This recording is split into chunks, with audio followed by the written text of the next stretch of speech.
Line's good. Never on. Whoa. Hard. Hardly. Come on, Brent. Line's good. Got real close. I hear high, right? Try and hit 2/3. Have they saved it for her? Yes, they have. Ooh, welcome to Game of Stones, everybody. I am Sean Graham, Scott, physically distancing. As always, hello, Scott. Hey, Sean. It's feels like curling season. Yeah, cold outside. It's getting dark early.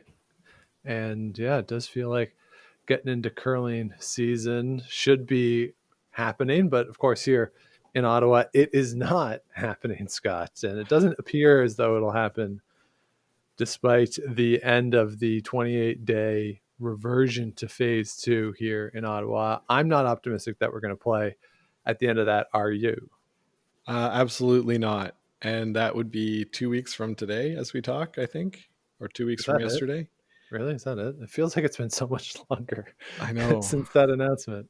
I know. I think the 9th, it was the day that was in our press release from the club. So, things aren't getting better. And so we're doubting that date. Clubs all across the country are, revising what their plans have been.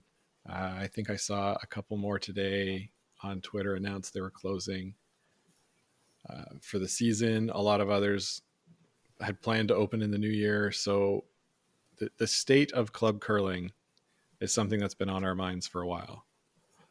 Yeah, definitely. And something that we've been paying attention to. Of course, we talked to Curling Geek during the summer about where the state of recreational curling was at that point. He, of course, at the time was not optimistic.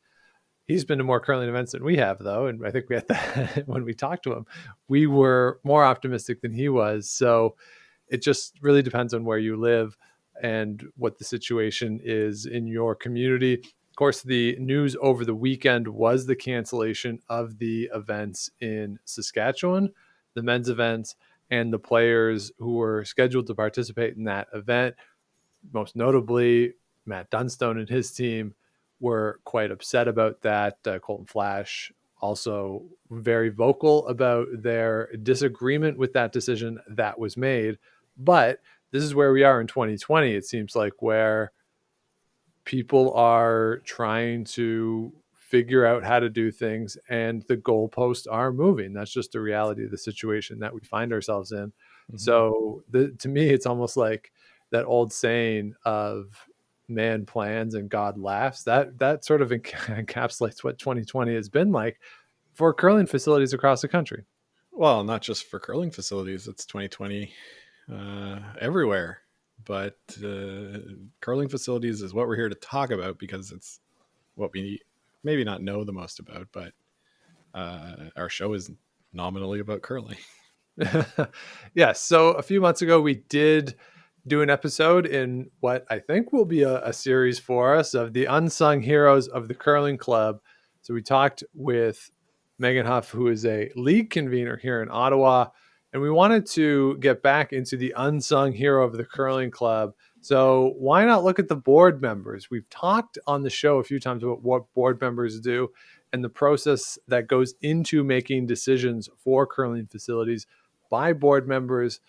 The vast majority of which I would say there might be one or two paid board members at clubs somewhere in this country, but the vast majority are volunteers. And Scott, we have a direct connection to one of these individuals. That's right, Sean. You've heard us many times on the podcast talk about the Fergus Curling Club because they're such a great club. And our father is on the board. So yesterday I was like, hey, why don't we ask Dad? Because he talks to us about all this stuff. So let's put it on in the episode and create some content out of it. Yeah. So we welcome in our dad, Steve Graham, joining us from wonderful Bellwood, Ontario. Hello, boys. How are you tonight? Doing okay. Oh, yeah, Good. Okay. Good. But I'd rather be curling. I'll say that. Well, So we should say this is actually your second appearance on the show. You were on our very first episode, very briefly, Very I think you said briefly, I like do 3 recall words. that. Yes, yes. You were Hey, doing welcome it to in the Two Timers Club. the Two Timers Club. Are there any others? That's the key. No. Yeah, I don't think so. We'll get you So a hat. you get the jacket, yeah. Get the jacket. Right. So let's talk about the Fergus Curling Club and specifically what you do on the board. Now, the discussions that we can have, you don't have to get too much into the specifics of Fergus itself, but just general idea of what board members do. If you want to get into the specifics of Fergus, that's fine. But just in case there's any sort of confidential information, obviously we don't want you to compromise anything like that. But in general, because you've served on other curling club boards, so what role does a board at a curling club typically take? Well, we'll use Fergus as the primary example. The Fergus Club has 9 board members elected. There's supposed to be 3 elected each year. You're on for a 3-year term. And after the annual general meeting, there's a board meeting and everybody gets assigned jobs. But you usually have a good idea what you're going to do before you get on the board. So I'm currently the treasurer at the Fergus Curling Club. And my responsibilities are to keep the books, present at each board meeting a financial picture of where the club is at.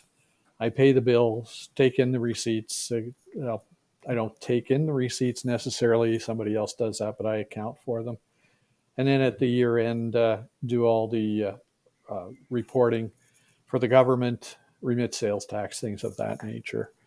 And then the other responsibilities at our particular club focus on the ice as one director, behind the glass as 2, maybe 3 directors, one for the bar, one for the kitchen, one for the rentals. And then we have league conveners. So they would be people that would run each league. And then there's an overarching convener that sits on the board. And then there's other jobs, sundry jobs. And then the president doesn't have a specific portfolio. Will either have continue on with the job they had prior to becoming president, or take all the grief from the members during the year is primarily what their job is. So that's fundamentally the role. Yes, and we are all volunteers. And honestly, I've dealt with other volunteer boards in my past, as you both know, but it's a thankless job at times because a lot of people just don't appreciate the amount of work that goes into it.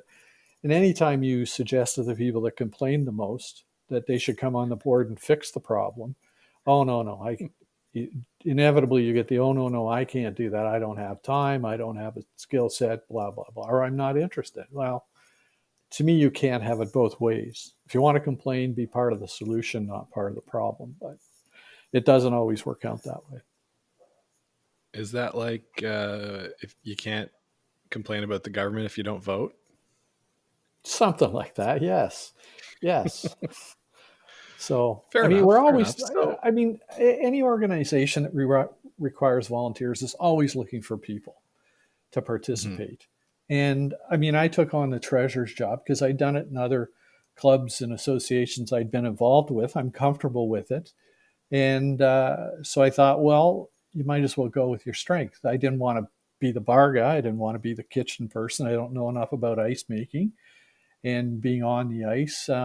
So this was my comfort level. And I think if people approach a volunteer job in that fashion, they'll enjoy it far more than being gang pressed into doing something they don't really do. And again, I've experienced people that are come on the board with no understanding of what's involved in the time commitment, and it's reflected in the results they get. So, yeah. So, why don't we talk about the 2020 situation? So, in the spring, there was lockdown, sort of a quick halt to everything in life. In your role on the board, there was the decision to shut the ice plant down immediately. Did you talk about maybe delaying it for a while? What went on there? Well, I curled on the Thursday night, March the 12th. And when I left the club that night, everything seemed normal. Mm-hmm. And then the next day was Friday, March the 13th, and everything seemed during the day to blow up. I don't know that I recognized it during the day, but one of the board members works in a seniors facility, and he decided that things had escalated. So he, along with the president, decided to have an emergency board meeting that night at the club. He also convened the Friday League, and he had canceled the Friday League. So we arrive at the club, and the board members were there, and we were lucky enough to have an individual consult who is a member of our club, who works over in the Waterloo Public Health Unit. And he was there. So he advised us on the virus in general, the prospects, and gave us some insight to the situation that we probably wouldn't have had if he'd not been at the meeting. And throughout the meeting, we were all getting more and more anxious. And then at the end, there was a vote taken, and the vote was to close the club immediately. And this did impact us because we had a few things going on the latter part of March so it did affect our bottom line a little bit relative to the revenue side. Most of our expenses were done. And we told the ice maker to turn the plant off. I believe he did it on the Saturday and whatnot. We did get a little pushback from some of the individuals I mentioned earlier that question everything the board does without necessarily understanding the reasons behind the decisions that are made. So we did it right away. And we felt that we would be closing the club 2 weeks. I think it's 2 weeks till the first Thursday in April, pardon me. We would have our last playoffs. We have an AGM the same night because everybody's there. And that would have been the end of curling. And so we didn't lose out on many activities, but some of the leagues were shut down early. And we just went into hiatus for the summer. So without having an AGM, the board carried on, the board we had in place, and nothing much happened until August.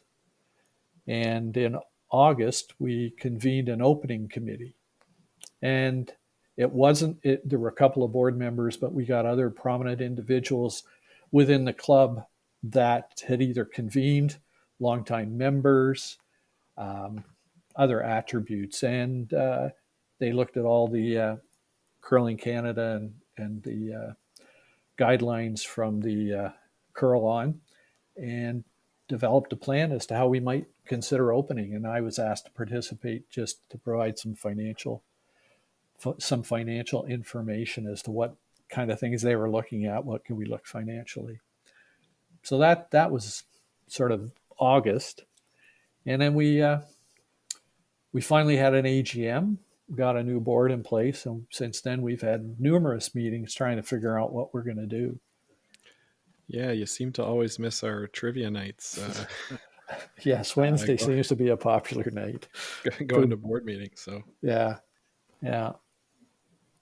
So I'm curious, you mentioned the guidelines from Curling Canada, and Curling Canada has been very open about its belief that curling clubs, curling facilities are independent businesses and that they don't really have a say over them. But they're also responsible for growing the sport, and I think they should be more involved at the grassroots level.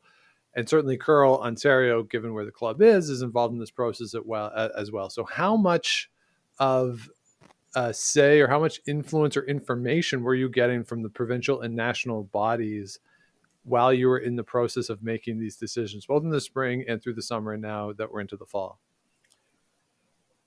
We, some of the board members, including myself, attended, Curl On had a webinar. I think the first one crashed because there's so many people online. And eventually they had a second one about government funding. So I attended that one, and we've taken advantage of the government funding options. But when they did the return to curl guidelines, I guess maybe the government funding was first. We looked at all those. We distributed those to the members on the board. We posted them on our website and directed members to look at them if they chose to do that, to try and give everybody the kind of background that we would be looking at to conduct the 2021 curling season. So The opening committee used those quite a bit. They looked at it. They looked at different areas that would be affected, came to the conclusion rather quickly, and I think other places have done the same, that there would be no outside activity. So no bonspiels, no kitchen, a limited bar. They looked at 3 sheets of ice instead of the 4 sheets we would usually have, rather than try and do the, what did you two call it, the on ice ballet that would have to be done. So those were kind of things. So they met 2 or 3 times. I provided them input with different scenarios as to, here's what we could anticipate our expenses to be if we opened from October till April, and how much revenue we would need to generate, primarily from memberships, in order to cover those expenses. We're a club with limited financial flexibility, in my mind.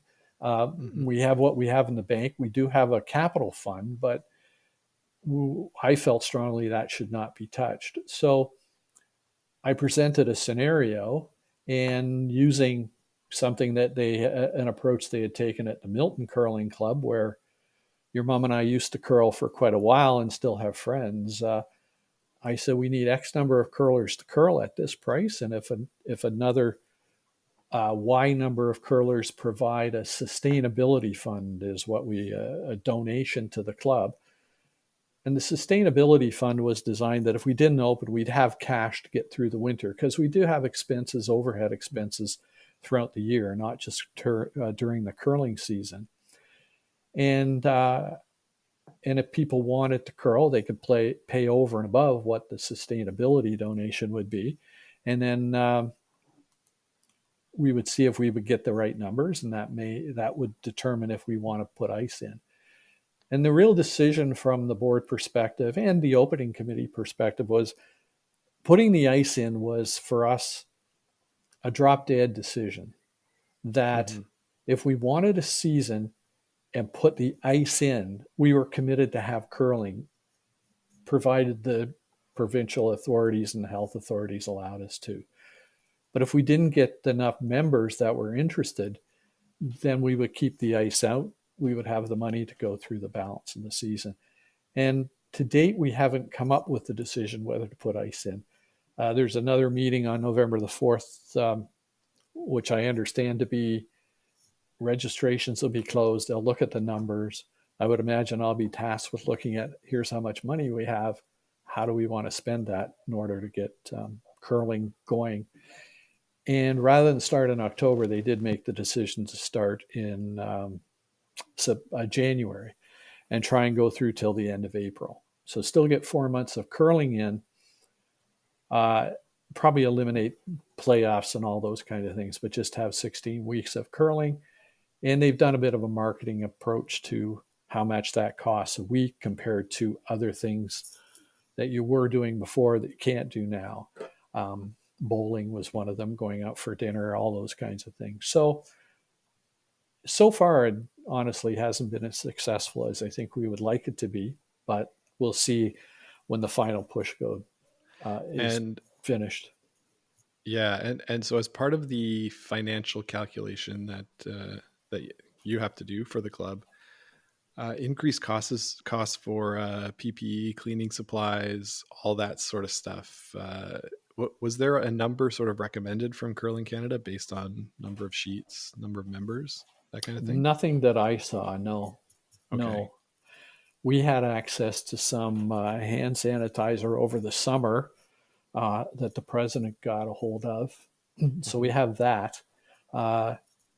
And we were going to talk. We have a custodian that we pay during the curling season. Actually, she comes in all year because we do have some activities during the summer, rentals and whatnot.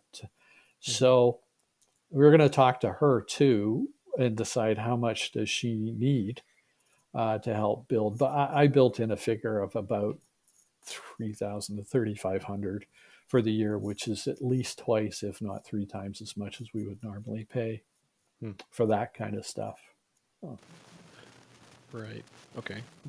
And in all the decision making and the process that has gone into this at all the meetings, what's the discussion in terms of the balance between the financial side of opening the club and the potential risk that the provincial government will require another round of restrictions in your region, as compared to people who are unsure of curling and just the overall health and safety. You mentioned that there's someone who works in public health. So what is the nature of the discussion between those elements, the health and safety protocols and the financial situation of the club? These have been ongoing since August, since the opening committee started, to try and weigh the balance. How many people would just opt out? How many people would like to support what is deemed to be the longest continuously operating curling club in Ontario? That has a lot of cachet within the club members. They take pride in that fact, and they don't want to see the club not operate. But to your point, where it's a difficult balance to try and strike. Again, the individual who advised us in March has continued to advise us. He's been on the opening committee, and he's been a consultant to the board as they've gone through their deliberations.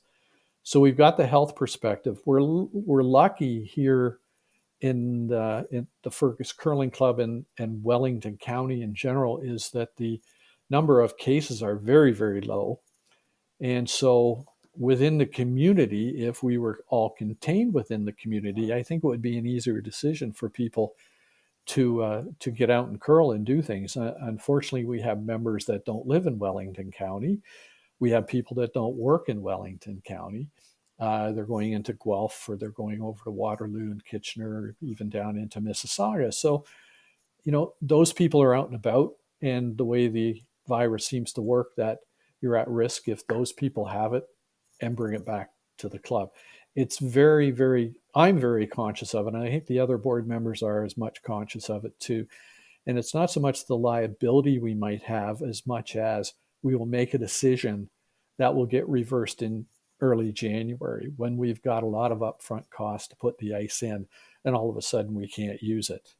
And what the heck do we do? Do we leave it in? Do we turn the plant off and try and melt it in January? All those kind of decisions need to be factored in. And as the treasurer, I've tried to present a scenario where this is the minimum amount we need in the bank before we even consider starting. And I think some people don't have the same appreciation as how I'll characterize it as I do from that financial perspective. It's let's just get the people and let's curl. And I think there's enough consideration of the risk involved, but I don't know if enough people appreciate what the downside risk could be. Can you ballpark for the listeners what sort of percentage of the costs of running the curling club per year is related to the upfront costs putting in the ice? The actual cost to install the ice is maybe 20 to 30% of your overall cost.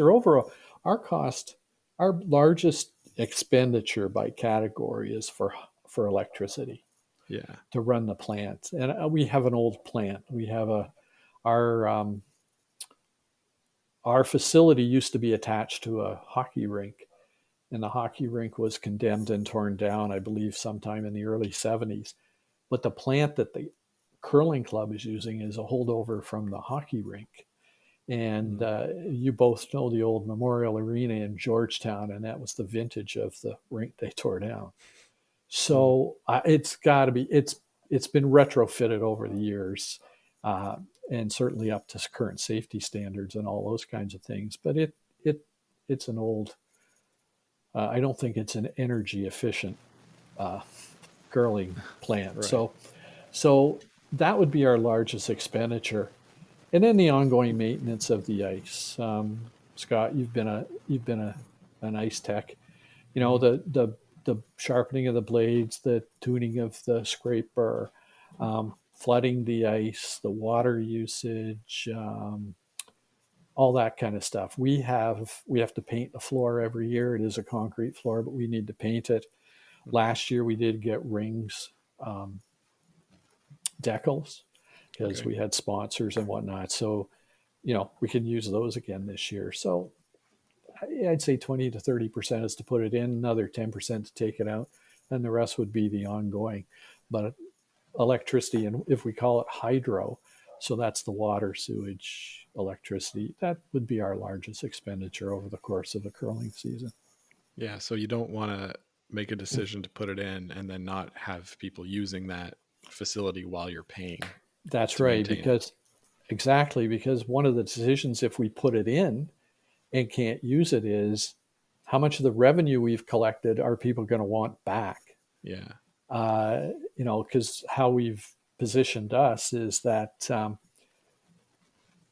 so the sustainability fee, it's $100 that we've asked every member to contribute. Now, we haven't got it from every member, and that's fine, with the understanding that's to help the club sustain itself over the season if we don't curl. And then there's an additional premium of $300 to curl. And so those that have signed up to curl, and such as myself, I paid an additional $300. But the idea is if we put the ice in, there's no refunds. But I don't know that the board can substantiate putting the ice in, planning to start January the 4th. In January the 6th, the government says, no, you can't curl. I don't know ethically if we shouldn't give some kind of a refund, even though we've said you won't get a refund. Those are the kind of situations that are front of mind with the board members as to how to move forward. And again, because there's not a lot of virus within the community right now, that seems to be a lesser risk that they're considering. It's more the financial risk. Well, in normal times, what is the margin for a curling club? We know they're not for profit, but like how stable is an average club? Like, this is a small town in Ontario that has a few hundred members. It's all volunteer run. What type of margins and what is the amount typically in the bank that a small club like this could expect to have? So I've been the treasurer for almost 4 years now. So the lowest amount we've had in the bank is under $10,000. And, when we have people registered and money in the bank at the start of a season, we'll have over 100,000. So what we do too is we collect, with every registration, we collect a certain amount of that registration goes to a capital fund. So we've been able to, over the last 7 or 8 years, built up a bit of a cushion in a capital fund. But I know other clubs, and a friend of mine that lives north of here. I won't name the town or the club, but he was saying that his club is going to open, and they're going to open the club regardless of how many members they have, because they feel it's important for the club to continue, so people don't forget about curling and all those kinds of things. But they don't have a big backstop, so that if they get shut down, they're still in Wellington County, but if they get shut down in January, which is their start date would be the 1st of January, he says, we'll just take the loss, and it'll just lessen the bank account. And they don't have a backstop. So if the plant blows up or whatever, that will be a huge decision they have to make. But they feel it's important to open the club, run the club, offer curling for those that want to accept the risk of curling, in order to maintain the continuity of the club and make sure it's available to everybody next year. Other clubs that thought, another club, I mentioned Milton earlier, I was talking to the president there last week. He was saying that they fully plan to start now, I think now or the 1st of November, and they pushed that back to January because people are starting to get cold feet. Now, they're in an area of Halton that has far more active cases and new cases than we do where we are. So it'll be interesting to see if they have to reverse course come January, if people just decide they don't want to curl. So I would think it's the financial situation that we need to deal with. So, and it is a break even proposition as a nonprofit. So, did that answer your question? Yes, it did. Yeah, that was great. Now, now just the last question for me. We'll see if Scott has anything else. But the last question for me that I have for you that I want to get on the record: why have we been so terrible as a team in the Rito men's spiel the past 2 years? What has been our biggest issue that has prevented us from moving on to the Sunday of the playoffs the way we did in the first year? I think it's bad luck. I think let's face it, last year, the two teams that beat us the first two games we should have beat them. I mean, there's just no doubt about it. A shot missed here, they make some. I remember a couple of times, Scott, when I was in the house and watching their skip throw, and he made some just crappy shot. And we're looking at what the hell happened there. Yeah, but it ends up good for them. Yeah. Like a missed shot. He's a half a foot, 4 inches off the broom, and all of a sudden it curls for him, and boom. Yeah. The result is great, and we didn't seem to have the same kind of luck. How's that? So I don't think it was ability, Sean. I really think it was. I just want to know what your thoughts were. Yeah. No, and if they ever resurrect this Bonspiel, I know it won't be this January, but I'd come back again. Now, I've always said to you, it's always predicated on the fact that you'll have me back. And if you throw me over for a better player, that's okay too. Well, I can say that as the member of the team who puts the form in every year, trying to recruit people to play when they know Scott is going to skip is kind of a hard sell at times. So yes, okay. It's my one chance all year to exercise my skip muscle. And I think that we haven't done well the past 2 years because I haven't played well. I think, those unlucky breaks, yes, we've got them, but there's always been a chance for me to, make a shot, and I just haven't done it. But Scott, I mean, it's a situation where it's a team game, right? So who on the team isn't on this particular podcast? So we'll just throw him under the bus, right? Yeah, I mean, it's Hydesy, right? Hydesy, the guy who plays once a year. Here. But no, there were a few times we as the front end didn't leave you much, that's for sure. But I remember that more from last year than the year before. But but that's an enjoyable Bonspiel, and I consider myself lucky that you two have invited me over the years. And at one point, I'll have to bring Mom along so that she can get the ambiance of the Rito men's Bonspiel. She'll be there for fun. There are a lot of women in the club during the Rito men's Bonspiel, I do have to say. Yeah, there are actually. Yeah. Which I don't understand because it's not entertaining to watch any of these people play.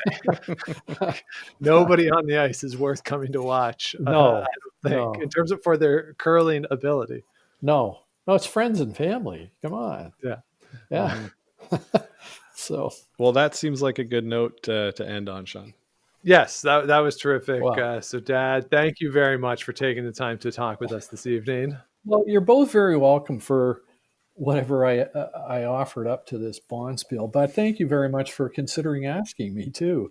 I think it is important to get the perspective of the smaller clubs. I mean, you both play at the big city clubs and less volunteering there than elsewhere. So I'd like to hope that the Fergus Curling Club will open come January. I do, because I really don't know what the heck I'm going to do all winter without it. And I hope all the other clubs manage to put a season together as well. But I think more importantly, it's certainly paramount to keep everybody safe and healthy. So thanks very much again for having me. I appreciate it. Of course, and very well said. And yes, we do hope that all the curling facilities out across the country are in whatever position to be successful this year, whatever success is in your community, and that we can have a full, great curling season next year. And in terms of the continuously operating part of the Fergus Curling Club, I believe that I was the definitive voice during the debate on Twitter that as long as there is a game at some point in 2021, that counts, because you're doing by calendar year, at least I would. So you have till New Year's Eve 2021 to play one game in the facility, then it counts. Well, so you got time. Yeah, and my opinion is as long as we have an AGM, because this club has been apparently continuously operating since 1834. And I got to believe there's been some time in the 1850s where there was no ice on the potholes in the main street of Fergus that they may have missed curling. But they certainly had a drink at the pub run by the guy that started the club and had some sort of AGM. So to me, that counts as a year of curling. So yeah, and there's enough curling clubs across the country where curling is not even remotely in the main draw. It's probably not even the top 10 reasons why people show up at the place. So the actual playing of the games is kind of secondary for this continuously operating thing. That's right. And as I've gotten older, I consider the off-ice activities far more enjoyable than the on-ice. Yes. So that'll do it for this week. Scott, big week for you? Yeah, a huge week. I'm busy. Well, good luck with all that. Yeah, big week, fun week. We got Halloween coming up on Saturday. Everybody, if you are able to go out, be safe. Wear lots of brightly lit clothing so that cars don't run into you. Yeah. And if you're not able to go out trick-or-treating, I will see you Sunday morning buying cheap candy. Yes, get in line. Yeah. And Scott, people might be wondering, anyone who joined us on Monday for our weekly chat, this time it was just Jonathan from the Rocks Across the Pond Bonspiel.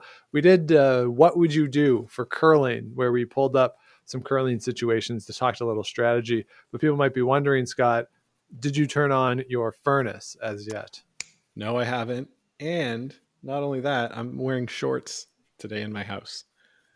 Even though it's colder than it was yesterday, and you looked like it was the middle of February yesterday. Yes, but today I went out for a little bit, got the blood pumping. I wasn't just sitting in my chair all day. So okay. All right. Well, that's good to know. Stay warm over there, Scott. We don't want to get any reports that you have frozen to death in your apartment because you refused to turn on the furnace. Well, your concern is very much appreciated. And thanks everybody for listening. We'll be back with you again next week. Of course, do check out our Monday chats. It's on our Facebook group with the guys from Rocks Across the Pond. I said this week was a strategy discussion. You can find all of the videos of our chats that we've had since we started this in the spring over on the Game of Stones Facebook page. You can also find all of our past episodes over on gameofstonespod.com. And the link to the merch, the t-shirts there, and every shirt, all the proceeds are going to Food Banks Canada. Plus, we're matching those, so you can find all that Game of Stones Pod. You can follow along everything we're doing on Twitter and Instagram at Game of Stones Pod. Scott's there at Scott Lakes TV. I'm at the Sean Graham. And if you want to get in touch, let us know what you want to hear on the show. You can find us Game of Stones Podcast at gmail.com. And I do want to apologize for the little mix-up that we had last week. I'm not entirely sure what happened with the show when I initially uploaded it, but only about the first 35 minutes worked. But we were able to update that. So apologies if you were listening and the show just cut off in the middle. But that should be fixed if you want to go back and listen to the rest of that episode where we talked about some obscure rules in curling. So we'll be with you next week. Until then, have a happy, safe Halloween. Keep those brooms on the ice and don't dump that intern. Make the final.